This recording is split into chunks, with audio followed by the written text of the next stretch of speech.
देखिए, जिस तरह स्कूल में अलग अलग क्लासेस होती हैं, उसी तरह शेयर बाजार में भी अलग अलग श्रेणियां हैं, अलग अलग क्लासेस हैं। कैसे पहचानेंगे आप कि जिस शेयर में आप दिन रात ट्रेडिंग करते हैं या जिसको पोर्टफोलियो में जगह दी है, वो स्टॉक कौन सी क्लास का शेयर है? उसकी पहचान कैसे होगी? कैसे बनेगा शेयर का पहचान पत्र?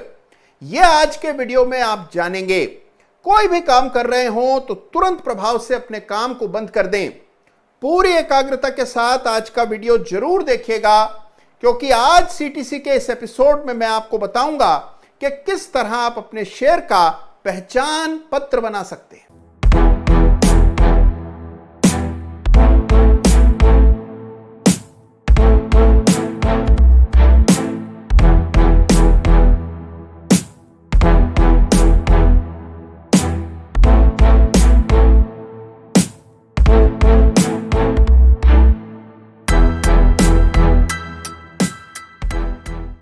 नमस्कार, जय श्री राम।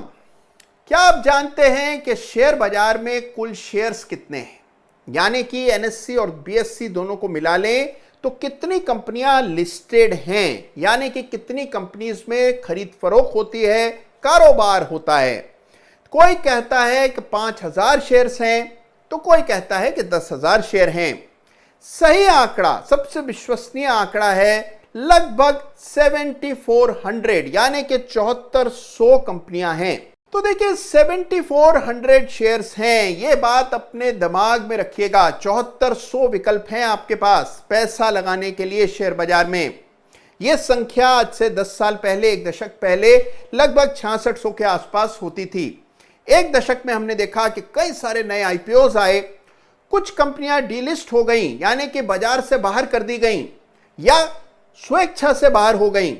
बावजूद उसके यह संख्या बढ़ गई है और अब 7400 शेयर्स लगभग शेयर बाजार में लिस्टेड हैं। इतने सारे विकल्प हैं, पैसा हमारे पास सीमित है, मुट्ठी भर शेयर्स में पैसा डालना है। तो कैसे चुना जाए 7400 शेयर में कौन से शेयर हमारे लिए मुनासिब होंगे? यह काम बड़ा टेढ़ा है, लेकिन इस टेढ़े काम को आसान करने के लिए जरूरी है कि आप इन शेयर्स को अलग अलग तरह से क्लासिफाई करें और हर शेयर का एक पहचान पत्र बना लें। तो आज इस वीडियो में मैं आपको बताने वाला हूं कि किस तरह से शेयर्स को क्लासिफाई किया जाता है और कैसे उनकी पहचान की जांच होती है। तो देखिए, 7400 विकल्पों को अलग अलग श्रेणियों में बांटा जाता है और आपको अपने शेयर के बारे में यह पता होना चाहिए कि वो स्टॉक कौन कौन सी श्रेणी में आता है, जिससे आपको शेयर की ठीक पहचान हो सके। और इसके लिए आपको एक पहचान पत्र बनाना है। हर शेयर जिसमें आपकी रुचि है, जिसमें आप कारोबार करते हैं, जिसको पोर्टफोलियो में लेने की सोच रहे हैं, सबसे पहले उसका आइडेंटिटी कार्ड बनाएं, यानी कि उसका पहचान पत्र आपको बनाना है। पहचान पत्र बनाते समय 5 अलग अलग चीजों का आपको ध्यान रखना है, और वो क्या है ये मैं अब आपको बताने जा रहा हूं। तो देखिए, सबसे पहली चीज जो आपको देखनी है, आइडेंटिटी कार्ड में सबसे ऊपर जो चीज आपको रखनी है वो ये है कि क्या आपका शेयर F&O में ट्रेड होता है या नहीं होता है। देखिए, बाजार में 7400 शेयर हैं, लेकिन इनमें से चुनिंदा 170-71 शेयर में होता है डेरिवेटिव्स का कारोबार, यानी कि फ्यूचर एंड ऑप्शंस की खरीद फरोख्त होती है। हर स्टॉक का फ्यूचर नहीं होता, हर स्टॉक का ऑप्शन नहीं होता।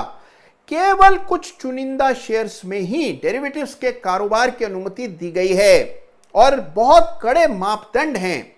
कुछ ही शेयर्स को डेरिवेटिव्स में ट्रेडिंग के लायक समझा जाता है और उन स्टॉक्स को F&O यानी कि फ्यूचर्स एंड ऑप्शन शेयर्स कहा जाता है। बचे हुए तमाम शेयर नॉन F&O सेगमेंट में होते हैं। तो पहले यह देखिए कि क्या आपका शेयर F&O में ट्रेड होता है या नहीं होता है। इसका बड़ा भारी असर पड़ेगा आप पर।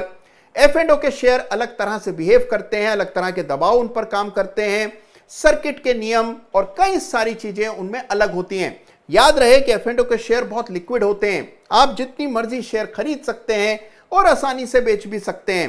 तो याद रखिए कि F&O में आपका शेयर है या नहीं, यह पहली चीज है जो पहचान पत्र बनाते समय आपको ध्यान में रखनी है।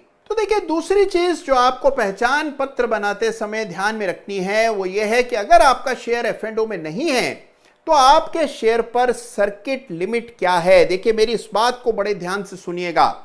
एक्सचेंज ने, रेगुलेटर्स ने इस तरह के नियम बना रखे हैं कि कोई भी शेयर एक सीमा से ज्यादा एक दिन में ना तो बढ़ेगा और ना ही घटेगा।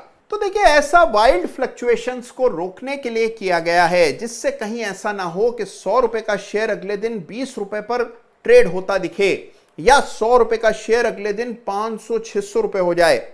वाइल्ड मूव्स ना आए, इसको रोकथाम के लिए सर्किट फ्रीज लगाए गए हैं। तो देखिए, जो एफ&ओ के बाहर के शेयर्स हैं उनमें अलग अलग सर्किट लिमिट्स होती हैं। किसी शेयर में 20% की सर्किट लिमिट है, यानी कि उसमें एक दिन में 20% ऊपर या 20% नीचे जाने की अनुमति मिल सकती है। उसके बाहर के ट्रेड संभव नहीं है। मसलन 100 रुपए का शेयर है तो ज्यादा से ज्यादा एक दिन में 120 तक जा सकता है।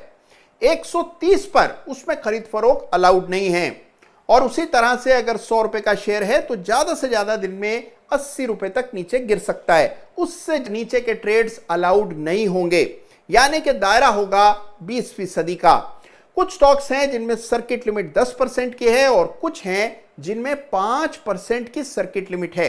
तो देखिए, सर्किट लिमिट अपने शेयर की लिखने का फायदा यह होगा कि आपको पता होगा कि आपके स्टॉक में सर्किट कितने बढ़ने या घटने पर लगेगा। देखिए, जिन शेयर्स में जरूरत से ज्यादा रोजाना ही सर्किट लगा रहता है वो बड़े ही खतरनाक शेयर्स होते हैं, क्योंकि वहां पर चार्ट पर सेल का संकेत आ जाने के बाद, निकल जाने के संकेत आने के बाद भी आप निकल नहीं पाते। जब आप निकलने जाते हैं तो सभी निकलना चाहते हैं और उस समय उस स्टॉक में नीचे का सर्किट लगा होता है, क्योंकि एक सीमा से ज्यादा नीचे बेचने की इजाजत नहीं होती है। वहां पर आप छटपटाते रहते हैं निकलने के लिए, निकल नहीं पाते हैं। ऐसे शेयर से नए ट्रेडर को दूरी बना के रखनी है। तो याद रखिए कि पहचान पत्र में दूसरे स्थान पर लिखा जाएगा कि आपके शेयर में कितना सर्किट लिमिट है। तो देखिए, तीसरी चीज जो आपको पहचान पत्र में लिखनी है वो ये है कि आपके स्टॉक का मार्केट कैप क्या है, यानी कि मार्केट कैपिटलाइजेशन कितना है। अगर इस कंपनी को बाजार से पूरी की पूरी कंपनी को खरीदना हो तो कितने पैसे लगाने पड़ेंगे। मार्केट कैप यानी कि शेयर की कीमत इनटू नंबर ऑफ शेयर्स। इस पर विस्तार से एक वीडियो मैं पहले बना चुका हूं, जरूर इस वीडियो को देखिएगा। लेकिन आपको बता देता हूं कि जिन कंपनीज का मार्केट कैप 20,000 करोड़ से ज्यादा है उनको आमतौर पर लार्ज कैप कहा जाता है, और जिनका मार्केट कैप 5,000 करोड़ से ज्यादा है उनको मिड कैप, और उससे नीचे की कंपनीज को स्मॉल कैप। 1,000 करोड़ से छोटी कंपनीज को कहते हैं माइक्रो कैप, और 100 करोड़ से भी छोटी कंपनीज को कहते हैं नैनो कैप। इस तरह अलग अलग स्टॉक्स की श्रेणियां बनाई गई हैं। तो देखिए, आपको अपनी कंपनी के लिए लिखना है कि इसका मार्केट कैप कितना है। 10,000 करोड़ है, 2,000 करोड़ है, कितना मार्केट कैप है, ये लार्ज कैप है, स्मॉल कैप है, मिड कैप है, किस श्रेणी में आती है, यह भी आपको आइडेंटिटी कार्ड पर दर्ज कराना है। तो देखिए, चौथी चीज जो आपको अपनी कंपनी के बारे में आईडी कार्ड पर लिखनी है वो ये है कि आपकी कंपनी कौन से सेक्टर में कार्यरत है। आईटी कंपनी है, एफएमसीजी कंपनी है, दवाइयां बनाती है, फार्मा कंपनी है, या फिर केमिकल्स बनाती है, रसायन की कंपनी है, भवन निर्माण कंस्ट्रक्शन की कंपनी है, या इंजीनियरिंग की कंपनी है। किस तरह की कंपनी है, इसका ब्यौरा आपको अपने आईडी कार्ड में सेक्टर के कॉलम में डालना है। तो देखिए, हर सेक्टर को देखने का, उसमें ट्रेड करने का, उसमें निवेश करने का तरीका अलग होता है, पैंतरे अलग अलग होते हैं। मेरी इस बात को ध्यान से सुनिएगा, लाख रुपए की जानकारी आपको देने वाला हूं कि देखिए, अगर आप इंट्राडे ट्रेडर हैं तो सबसे पहले सेक्टर देखिएगा। अगर आप निवेशक हैं तो सबसे पहले शेयर को देखिएगा, सेक्टर को बाद में समझने की कोशिश कीजिएगा। ये छोटी छोटी चीजें हैं जो अनुभव से सीखी हैं, आपके साथ साझा कर रहा हूं। तो याद रखिए, आईडी कार्ड पर सेक्टर अपनी कंपनी का डालना मत भूलिएगा। और आईडी कार्ड पर पांचवी चीज जो दर्ज करनी है वो ये है कि आपकी कंपनी कौन कौन से इंडेक्स का हिस्सा है। देखिए, कई सारे इंडाइसेस हैं हमारे बाजार में। निफ्टी 50 है, फिर उसके बाद निफ्टी नेक्स्ट 50 है, निफ्टी 100 है, निफ्टी 200 है, निफ्टी 500 है, और इसके अलावा सेक्टोरल इंडाइसेस हैं, जैसे निफ्टी एफएमसीजी इंडेक्स है, निफ्टी फार्मा इंडेक्स है। आपको लिखना है कि आपकी कंपनी कौन कौन से इंडेक्स का हिस्सा है। तो देखिए, इसके अलावा कुछ विदेशी इंडेक्स भी हैं, जैसे एक बड़ा चर्चित MSCI इमर्जिंग मार्केट इंडेक्स है। इस तरह कौन कौन से इंडाइसेस का हिस्सा आपकी कंपनी है, इसका ब्यौरा भी आपको आईडी कार्ड पर डालना है। आईडी कार्ड बनाते ही आपको उस कंपनी की पूरी पहचान हो जाएगी। एक नए ट्रेडर को इस कंपनी की तरफ देखना भी चाहिए कि नहीं, इसका अंदाजा आपको धीरे धीरे करके होने लगेगा। देखिए, यह है प्रोफेशनल ट्रेडिंग और इन्वेस्टिंग का शुरुआती दौर। मेहनत तो करनी होगी, अपनी कंपनीज का आईडी कार्ड तो आपको बनाना ही पड़ेगा अगर आप सही कंपनी तक पहुंचना चाहते हैं तो देखिए, इसके अलावा अपने आईडी कार्ड पर यह जरूर लिखिएगा कि आपकी कंपनी एक्सचेंज के कौन से ग्रुप में आती है। जो सबसे बड़ी कंपनियां हैं उनको ए ग्रुप स्टॉक्स कहा जाता है। ये आमतौर पर बहुत लिक्विड होती हैं, इसमें बहुत कारोबार होता है। इसके अलावा बी ग्रुप के शेयर्स होते हैं। कुछ कंपनियां जिन पर शंका होती है उनको जेड कैटेगरी में डाला जाता है, और कुछ कंपनियां जिनमें असाधारण गतिविधि देखी जाती है उनको ट्रेड टू ट्रेड या फिर एनएससी पर बीई सेगमेंट में डाल दिया जाता है। तो आइए एक नमूना बनाते हैं आईडी कार्ड का। चुनते हैं कंपनी और देखते हैं कि उसका आईडी कार्ड कैसा दिखेगा।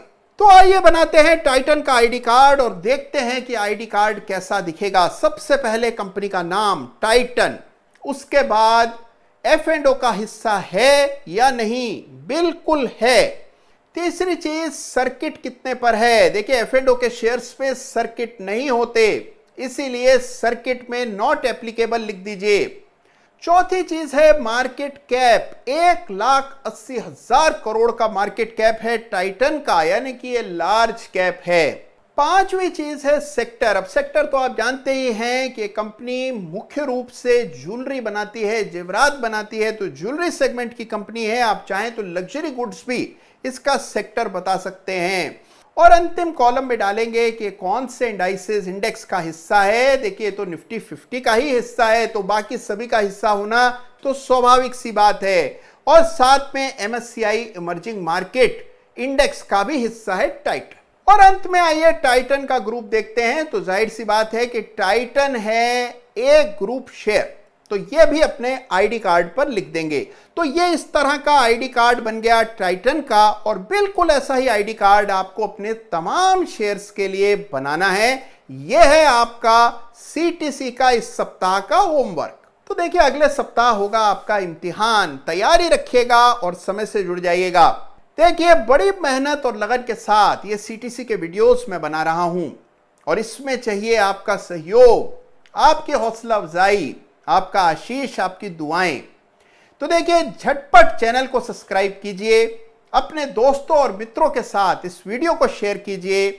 अपना ख्याल रखिए, अपने आईडी कार्ड्स बनाते रहिए, और आईडी कार्ड अगर आपने अपने शेयर के लिए बनाया हो तो मेरे साथ जरूर बांटिएगा।